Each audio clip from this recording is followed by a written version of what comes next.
മലയാളികളുടെ പ്രിയങ്കരനായ നടൻ മമ്മൂട്ടി തൻ്റെ സ്വന്തം ക്യാമറയിൽ പകർത്തിയ ചിത്രമാണിത്. പ്ലാവിലത്തുമ്പത്തിരിക്കുന്ന ബുൾബുൾ പക്ഷിയുടെ ഈ ചിത്രം 3 ലക്ഷം രൂപയ്ക്കാണ് ലേലത്തിൽ പോയത്.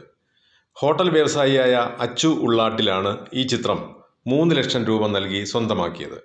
എഴുത്തുകാരൻ ഇന്ദുചൂടൻ്റെ പേരിലുള്ള ഫൗണ്ടേഷന് വേണ്ടിയുള്ള ധനശേഖരണാർത്ഥമാണ് ചിത്രങ്ങൾ എറണാകുളം ദർബാർ ഹാളിൽ ലേലത്തിൽ വെച്ചത്. 60ഓളം ചിത്രങ്ങൾ വേറെയും ഉണ്ടായിരുന്നു. മമ്മൂട്ടി എടുത്ത ചിത്രമായതുകൊണ്ടാവാം ഈ ചിത്രത്തിന് 3 ലക്ഷം രൂപ കിട്ടിയത്. ഫോട്ടോഗ്രാഫിയോട് അഭിനിവേശമുള്ള ആളാണ് മമ്മൂട്ടി.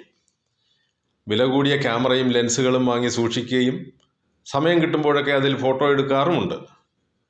എടുക്കുന്ന ചിത്രങ്ങളിൽ ചിലത് തൻ്റെ ഇൻസ്റ്റാഗ്രാം പേജിൽ അദ്ദേഹം പങ്കുവയ്ക്കാറുമുണ്ട്.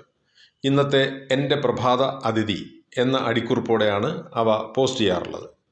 അങ്ങനെ എടുത്ത ഒരു ബുൾബുൾ പക്ഷിയുടെ ചിത്രമാണ് ഇപ്പോൾ 3 ലക്ഷം രൂപയ്ക്ക് ലേലത്തിൽ പോയത്. അതൊരു സാധാരണ ചിത്രമാണ്. ഫോട്ടോഗ്രാഫിയിലെ കോമ്പോസിഷൻ നിയമങ്ങളൊന്നും പാലിക്കാതെ കണ്ടപാടെ എടുത്ത ഒരു ചിത്രം. മമ്മൂട്ടി എടുത്തതായതുകൊണ്ടാണ് അതിന് ഈ വില കിട്ടിയത്. എന്തായാലും പക്ഷി ഗവേഷകർക്ക് പ്രയോജനപ്രദമാകുന്ന രചനകൾ നടത്തിയിട്ടുള്ള ഇന്ദുചൂടൻ്റെ പേരിലുള്ള ഫൗണ്ടേഷൻ പ്രവർത്തനങ്ങൾക്ക് ആ തുക ഉപകാരപ്പെടും.